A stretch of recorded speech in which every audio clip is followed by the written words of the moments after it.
Indiana Fever, don't get mad at me. I came to the Fever with Caitlin. If Caitlin get snatched by the New York Liberty, I'm from New York, New York. Ho, H to the O-V. I'm going to the New York Liberty if they get Caitlin Clark. It's as simple as that. Welcome to Keep the Vision. Make sure you like, comment, subscribe, share the channel. If you don't know, you're about to find out.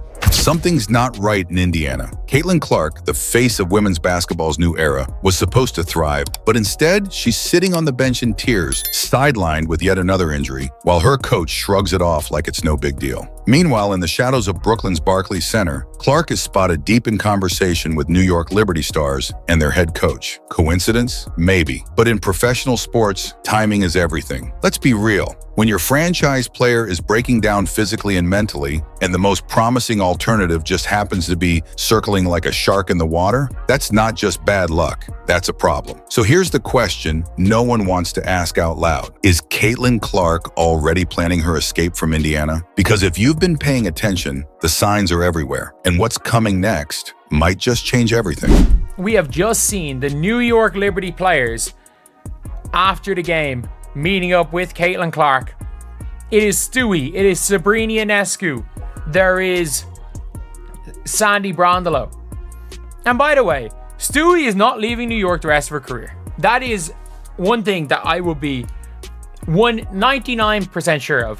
That Stewie is not leaving. New York. Sabrina is not going to leave New York. I think there is a 50-50 chance Caitlin Clark leaves Indiana after her rookie season. They are prepping to get Caitlin Clark to the New York Liberty. Statue of Liberty. Uh-oh. Listen, one man's trash is another man's treasure. This is all signed. New York, Indiana Fever, y'all better get y'all act together. The New York Liberty is putting on the full court press. They don't give a damn about no tampering, none of that. If y'all keep allowing Caitlin Clark to get beat on in these games, you're giving all these crap, false promises to people like Natasha Howard and DeWanna Bonner. Caitlin Clark she's already fed up. She's fed up. Happened in the final minute of a hard-fought win over the Connecticut Sun. Caitlin Clark, the league's brightest star, suddenly pulled up in pain, clutching her groin. Moments later, she was on the bench, eyes hidden behind a towel, fighting back tears. It wasn't just a physical reaction. It was the emotional unraveling of a player who's been pushed to the edge. This wasn't her first injury. It wasn't even her second. It was part of a disturbing pattern that's defined her rookie season. Injuries stacking up while her coach downplays every one of them like it's business as usual. And then came the comment that lit the fuse. Stephanie White brushed off Clark's pain as a little something and nothing. A little something? Your star player is in visible distress, and that's your response? It sent a clear message. This isn't a team built around protecting its future. It's a team pretending that everything's fine while the foundation starts to crack. What Clark felt in that moment wasn't just physical pain. It was the realization that she might be giving everything to an organization that doesn't know how to take care of her. From day one, Caitlin Clark made it clear. She's at her best with the ball in her hands, especially in transition. That's where she controls the tempo, reads the defense, and puts her unmatched vision on full display. But somehow, Coach Stephanie White has decided that Clark should spend much of her time off the ball. It's like asking a concert pianist to sit quietly while someone else plays the melody. And the results have been exactly what you'd expect. Clunky offense, wasted possessions, and a generational talent forced into a role that doesn't suit her game. Clark hasn't been silent about it either. In interviews, she said point blank, "I think we need to do a better job of getting me the ball in transition." That's not a subtle suggestion.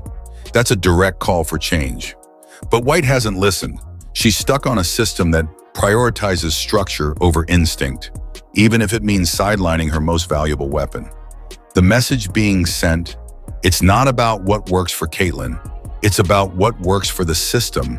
And that disconnect isn't just hurting the offense, it's slowly breaking trust. 10 games. That's how many Clark has already missed this season due to injuries.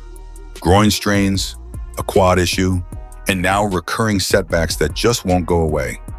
At some point, it stops being bad luck and starts looking like bad management. And while the injuries keep piling up, Stephanie White's public updates have been vague at best, dismissive at worst. She hasn't gone full speed in practice, White said, as if that was supposed to reassure anyone. No urgency, no clear plan, just passive statements while the league's most valuable asset sits on the sidelines.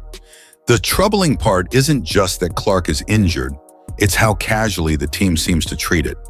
You'd expect a franchise to rally around their superstar, to adjust training loads, to protect her long-term health. Instead, Clark's rehab feels like an afterthought. When asked about her all-star availability, White said, "That's up to Caitlin and her team." Not a word about medical assessments. No mention of what's being done to prevent re-injury. Just another shrug. That kind of hands-off approach doesn't just cost games. It costs trust. And Clark's camp is starting to notice. It didn't take long for other teams to notice the cracks forming in Indiana, especially the New York Liberty. After a game in Brooklyn, Clark was seen deep in conversation with Liberty head coach Sandy Brondello, alongside Breanna Stewart and Sabrina Ionescu. To the casual fan, it might have looked like post-game chatter. But to those who understand how this league works, it looked a lot more like groundwork. And it wasn't just players. Clark's agent was right there too. And agents don't show up to meaningless conversations. Not during a season where their client is battling injuries and a coach who seems more concerned with system fit than star health. And it looked like the New York Liberty is down. You see Sammy Brown Diller got her hand on Caitlin Clark's arm, warming her up, making her feel all fuzzy. They probably brought her favorite chocolate chip cookies. Y'all know Caitlin Clark loved chocolate chip cookies. Listen. Connections run deeper than one meeting. Clark picked Ionescu third overall in the All-Star draft, a decision that felt as symbolic as it was strategic. It showed respect, sure, but it also showed alignment. Ionescu knows what it's like to carry expectations, to be doubted, and to navigate the pressure of becoming the face of a franchise. And the Liberty, they've built a system that supports that kind of player. From ownership investment to player development, New York has made one thing clear. They know how to win, and they know how to treat their stars. And that's something Clark may be craving more than ever. The Indiana Fever had a golden opportunity. Build a team around the most electrifying rookie the league has ever seen. Instead, they've spent the season trying to squeeze Caitlin Clark into a system that was never built for her. Coach Stephanie White talks endlessly about ball movement and baseline to baseline action, as if those buzzwords can substitute for actual results. But when your system ignores your star's natural rhythm, it's not basketball philosophy, it's malpractice. Clark's talent thrives in space, in speed, in chaos. The Fever system is rigid, controlled, and worst of all, indifferent to the player it should be built around. And the cracks are showing everywhere. When Clark was healthy, she led Indiana to a dominant 102-88 win over the Liberty, dropping 32 points and raining down threes like it was nothing. But instead of learning from that success, the team doubled down on their playbook, forcing Clark back into an off-ball role, limiting her minutes and micromanaging her presence on the floor. White even said she didn't want Clark playing 94 feet of pressure the whole time. That's not load management. That's fear-based coaching. While the Fever worry about fitting Clark in, the Liberty are showing what it means to build around stars. The difference? One team is chasing wins, the other is chasing greatness. It's easy to measure groin injuries and shooting percentages. What's harder to see, but just as damaging, is what all this is doing to Caitlin Clark mentally. This is a player who entered the league with unshakable confidence, the kind of swagger that doesn't come around often. But over the course of this rocky rookie season, something has changed. After her latest injury, Clark sat on the bench, towel over her head, barely able to hold it together. That moment wasn't just about pain, it was about frustration. Frustration with her body, with the system, and with a coaching staff that seems more interested in control than collaboration. Confidence isn't bulletproof, even for generational talents. When you're repeatedly misused, forced into roles that don't align with your instincts, and then left to deal with the physical consequences on your own, it starts to wear on you. Clark has never had a stretch like this, where her shot is off, her body is breaking down, and her voice inside the team feels like it's being ignored. She's not just playing through pain, she's playing through doubt.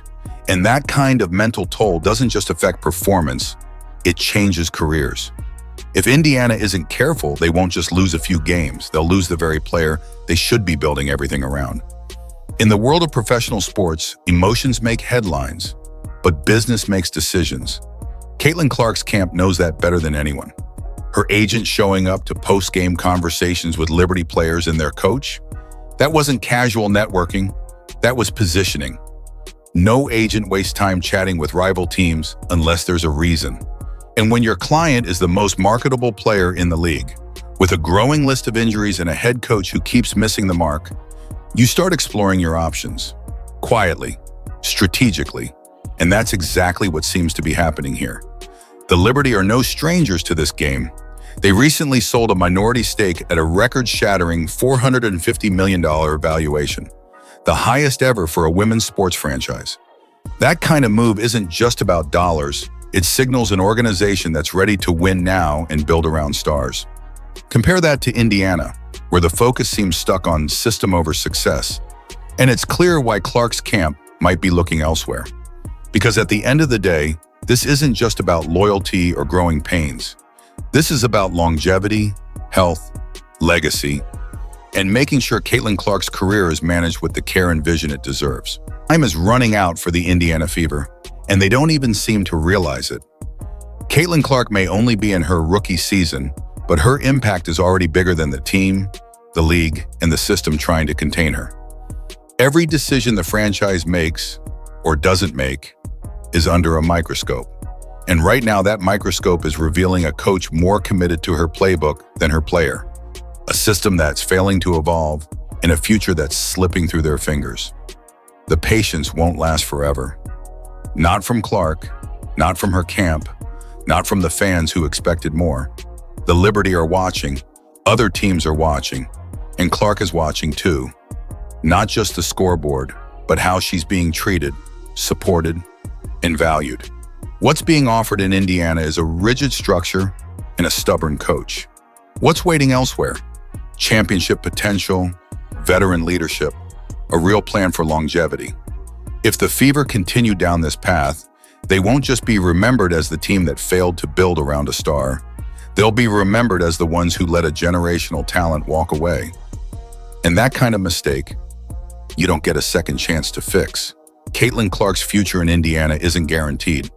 The warning signs are flashing: injury mismanagement, coaching disconnect, and a rising frustration that's becoming impossible to ignore. Meanwhile, the New York Liberty are waiting in the wings, offering everything Indiana isn't: structure, star support, and a championship mindset. The question now isn't if Clark is considering her options, it's how long she's willing to wait before acting on them. So ask yourself, is this just a rough rookie season or the beginning of the end in Indiana? Because if the Fever don't change course soon, they might be watching Clark dominate in a different jersey.